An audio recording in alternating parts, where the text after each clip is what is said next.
안녕하세요. 주식훈련소입니다. 오늘은 12월 30일 금요일이고요. 현재 시각은 오전 11시 반입니다. 이번 영상은 내년 1월 증시 일정을 살펴보도록 하겠습니다. 미장이 오늘 밤까지 열리기 때문에 그거 종가를 보고 다음 주 우리나라 증시 그리고 미국 증시 예측은 주말에 올리도록 할게요. 자, 일단 저는 키움 증권을 메인으로 쓰다 보니까 키움 증시 캘린더를 봅니다. 이거는 뭐 커뮤니티에 공유하도록 할게요. 이거를 보시면 뭐 이렇게 날짜별로 이렇게 주석이 달려 있어서 이렇게 채워져 있고, 그리고 한 주의 요약을 여기에 정리해 놓고, 오른편에는 메인 이벤트, 그거에 대한 설명 이렇게 써 있어요. 하나씩 살펴보면 일단 첫째 주에 수요일에 FOMC 의사록이 공개됩니다. 12월에 25bp 인상했었나요? 기억이 안 나는데 그때 연준 인사들이 대화했던 내용이 요약해서 회의록으로 작성되고 그게 공개된다.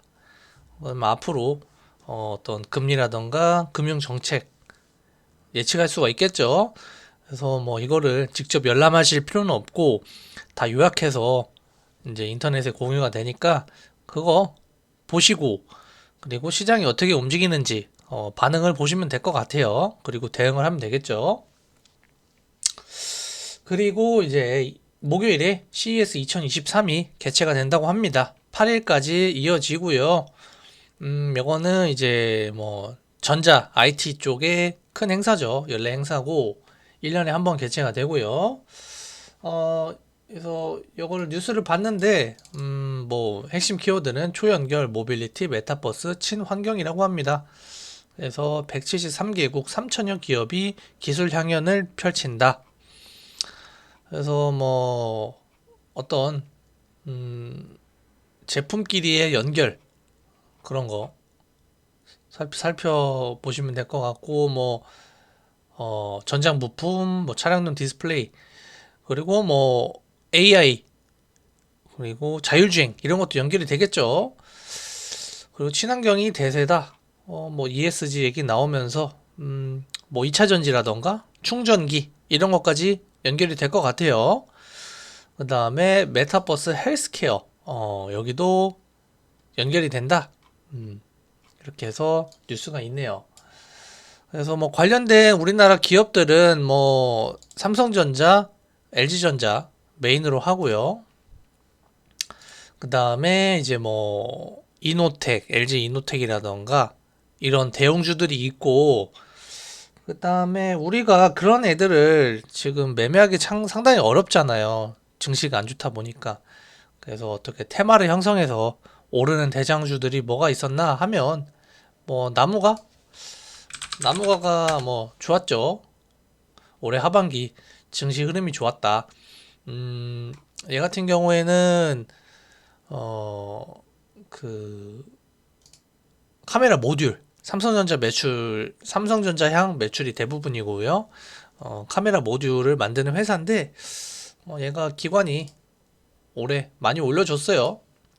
그래서 어느 정도 선반영이 되어 있다고 생각을 해서 이런 애들은 이제 증시가 다시 올라오면 신고가, 역사적 신고가를 뚫어주는지 이런 거 위주로 보셔가지고 또 스윙이라던가 데이 트레이딩 자리를 보면 될 것 같습니다. 뭐 이런 애들 있고, 뭐 뉴프렉스, 얘는 PCB 회사죠. 그래서 올해 많이 올랐죠. 얘도 이런 애들이 있을 것 같고, 또 이제 뭐 대덕전자 뭐 이런 애들 있잖아요. 뭐 그런 애들도 같이 보시면 될 것 같아요. 올랐나? 안 좋죠. 그냥 삼성전자 뭐 이런 회사들 주가 따라간 것 같아요. 그래서 오르는 게 있고 떨어지는 게 있는데 올해는 뭐 대부분이 떨어지지 않았나 싶네요. 그리고 이제 아까 뭐 보면 AI 쪽, 뭐 헬스케어도 주목한다 그러잖아요. 그래서 뭐 셀바스 AI 이런 애들 최근에 약간씩 들어 올리는 느낌이 있어서 이런 종목들도 보시면 좋을 것 같습니다. 그리고 메타버스 전통적인 애들 뭐 위지윅 스튜디오라던가 뭐 MP 이런 애들 또 보실 수가 있을 것 같고, 뭐 덱스터, 자이언트 스텝, 맥스트 이런 애들 있을 것 같은데, 근데 이쪽으로는 수급이 붙어서 증시 흐름이 좋았던 거는 선익 시스템이었어요. 그래서 다른 애들은 대부분 올라가다 말았지만 얘는 올해 주가가 좋았다.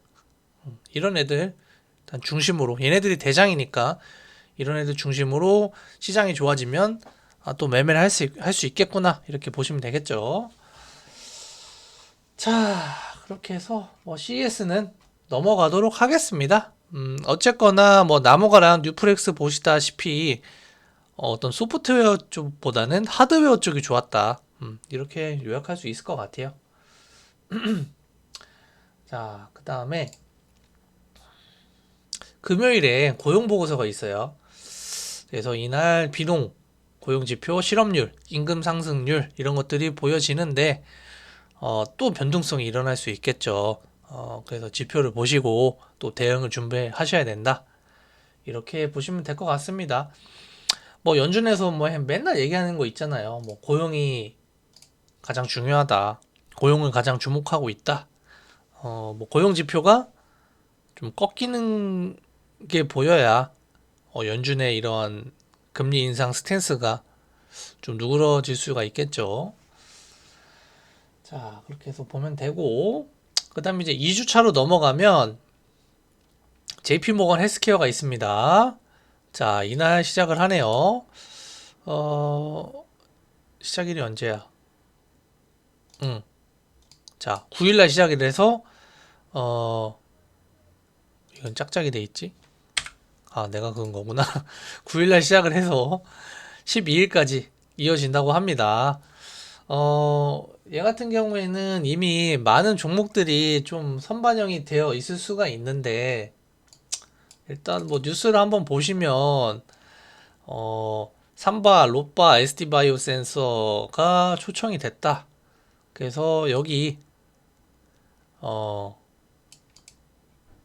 기업들 좀 중심으로 보시면 될 것 같아요. 일단 제가 바이오 노트를 들고 있는데, 뭐 이 기대감이 반영돼서 좀 반등 줄 수 있으니까 다음 주에 좀 털 수 있는 자리가 있지 않을까 싶기도 하고요.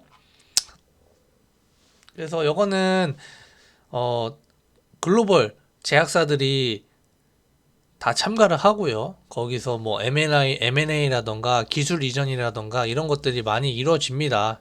실제로 만나서 협상도 하고. 그러니까 뭐 큰 재료긴 해요. 바이오 쪽에서는.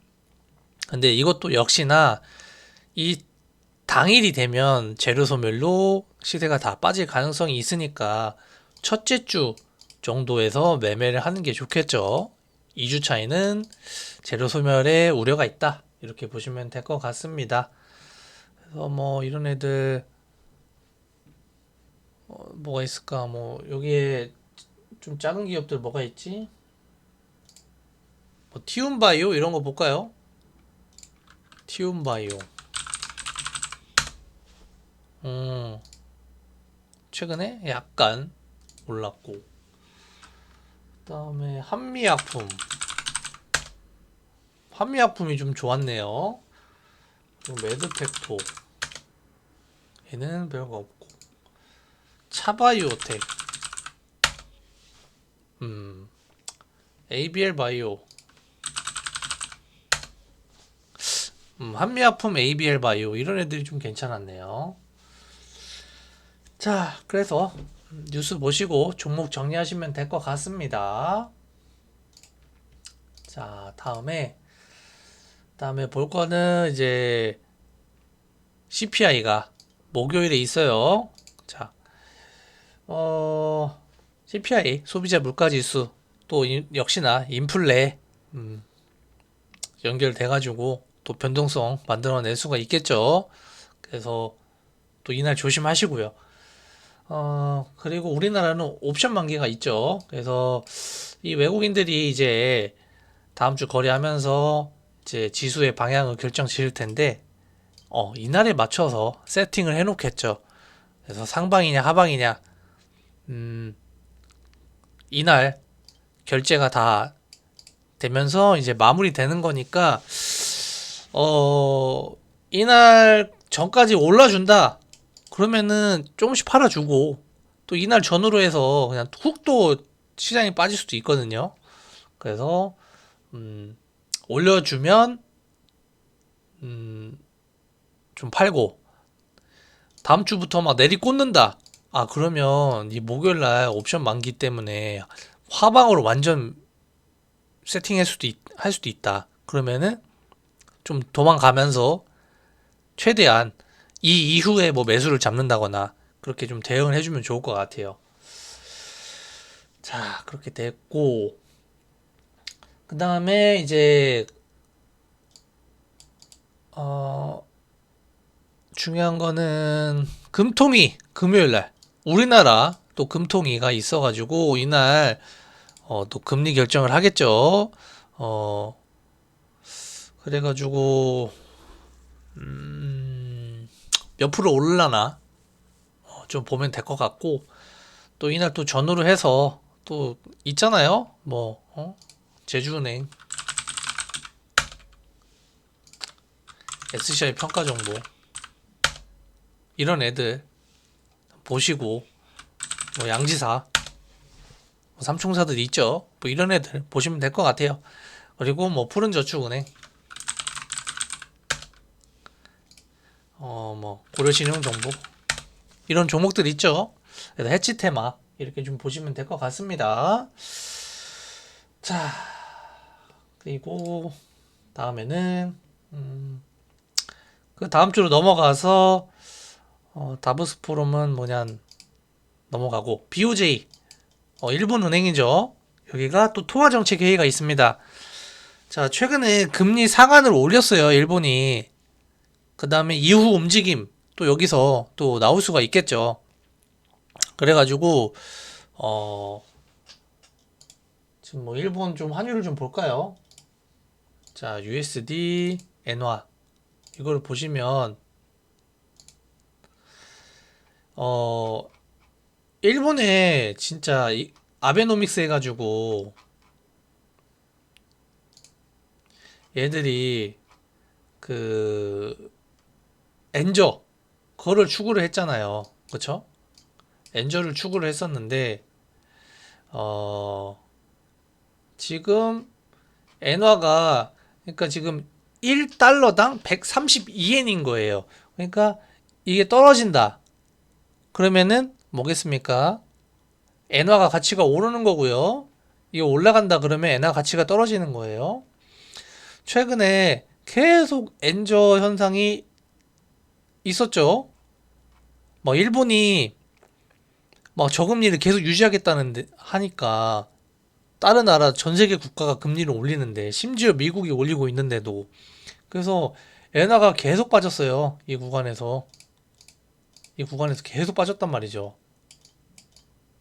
그러다가 금리 상한 올린다 하는 순간 얘가 2달 동안 얘가 좀 미리 움직임을 보였죠. 빠진 거예요, 지금. 빠졌다는 거는 엔화가 강세로 전환이 됐다. 그래서 이게 뭐 추세가 완전히 지금 바뀐 건 아니지만은 또 지금 강세로 좀 터닝을 했고, 또 이 BOJ 또 통화정책 회의에서 어떤 말을 하느냐에 따라서 엔화가 강세되는 그런 또 속도가 또 빨라질 수도 있는 거잖아요. 그래서 그런 거를 좀 확인하면 좋겠다. 그리고 이제 엔화가 강세가 됐을 때 어떤 영향이 있냐면 달러 인덱스에 영향을 준다는 거죠. 최근에 움직임을 보면은 뭐 물론 달러 인덱스는 유로의 비중이 가장 크지만 엔화도 무시는 못해요. 그래서 엔화가 떡상을 하면서 최근에 달러 인덱스가 좀 빠진 게 있거든요. 그래서 달러 인덱스가 떨어진다. 그럼 자산 시장에는 좋은 거잖아요. 예. 그렇기 때문에 조금 우리나라 증시도 엔화가 좀 강세로 돌아서면 좀 좋을 수 있다. 그렇게 됐을 때 이제 달러의 가치가 떨어지게 되면 수출에는 좀 타격이 있을 수 있어요. 근데 최근에 우리나라 수출입 동향을 보시면 수입 물가가 너무 올라가지고 강달러 때문에 적자 나는 케이스가 많아요. 예. 그러니까 우리는 지금 중요한 게 뭐냐면은 수출 감소가 중요한 게 아니라 수입 물가 이게 떨어지는 게 중요하다. 우리나라 재정이. 그렇기 때문에 저는 뭐 달러 인덱스가 좀 빠지는 게 우리나라 증시에도 좋다. 좀 이렇게 생각이 들고 그리고 지금은 외국인들이 이제 코스피 지수를 보시면은 얘네들이 진짜 그 달러 완전 고점 찍을 때 얘들이 달러가 비싸니까 값싸게 코스피 저점 매수를 했었어요. 여구간에서. 그래서 이렇게 반등을 준 거거든요. 근데 이제 달러 강세 추세가 꺾이게 되면은 우리나라 원화가 계속 오를 수가 있잖아요. 그러면은 달러가 더 떨어지기 전에 국내 주식을 사가지고 여기서 증시가 만약에 올라간다. 그러면은 이제 윗구간에서 팔게 되면 얘들이 원화를 얻게 되잖아요. 그쵸? 그러면은 환차익을 거두는 거거든요. 그러니까 달러가 값살 때 투자를 해가지고 그러니까 빨리 사야 된다는 거죠. 달러가 더 떨어지기 전에 지금 돈으로 한국 주식을 사놓으면은 이제 원화에 투자가 되는 효과가 있는 거예요. 그래가지고 얘네들이 이런 움직임을 보일 수도 있다. 좀 그런 가능성을 좀 보고 있습니다. 자, 그렇게 됐고. 그리고 걔네들이 이제 달러가 계속 떨어진다 그러면은 환전을 안 하겠죠. 그러니까 원화로 들고 있고 달러로 안 빠지겠죠. 그러면은 국내 시장에 자금이 계속 머물러 있을 거다. 그러면은 또 뭐 순환매 이런 게 올라갈 수도 있고 또 이제 외국인이 주식을 안 파니까 수급이 받쳐주니까 이제 또 개인들도 붙어가지고 또 다시 증시가 회복될 수도 있다. 이렇게 좀 보고 있고요. 그다음에 이제 설 연휴가 좀 있고 이제 4주차 우리나라 설 연휴가 있을 때부터 어 20 그 어닝 시즌이 찾아와요. 여기는 좀 오타인데요. 22년도 4Q 4분기 어닝 시즌이에요. 그러니까 이제 1월에서 2월 사이 동안에 미국, 한국 기업들이 작년도 4분기 실적 발표를 하기 시작합니다. 예. 그러면은 이걸로 또 증시가 움직이겠죠. 그러니까 최근에 뭐 많이 얘기가 나온 게 경기 침체 우려잖아요. 그러니까 실적이 정말 꺾이는지, 그거에 따라서 실적이 탄탄한 회사는 주가가 안 빠지거나 오를 수가 있겠고, 실적이 확 꺾이는 기업들은 뭐 이미 사실 그 추정치가 예상치가 있기 때문에 선반영에서 이미 빠졌겠지만, 그 선반영을 안 한 주식들은 실적이 안 좋으면 더 빠질 가능성이 있거든요. 그래서 좀 실적 발표로 증시가 또 움직일 수 있다. 그렇게 보면 될 것 같아요. 그렇게 해서 끝나고 이제 연말 되면은 이제 또 FOMC 또 해요. 예.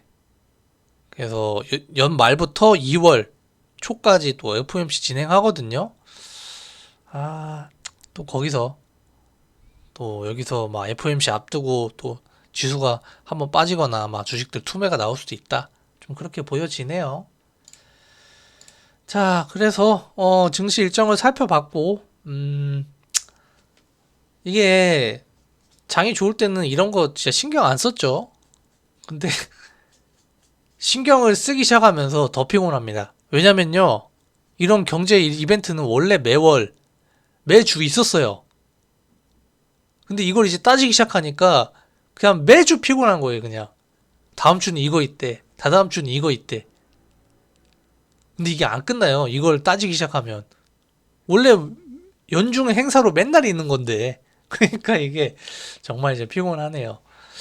어쨌거나 이런 것들은 시장이 좋아지면 이런 거 무시하고 뭐 영향을 약간 주겠지만 조정 줬다가 바로 반등하고 이러죠.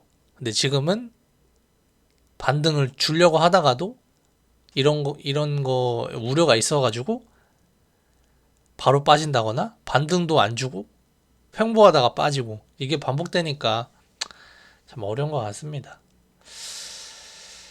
자, 그래서 이번 영상 이렇게 마치도록 하겠습니다. 좋아요랑 구독 많이 눌러주세요. 감사합니다.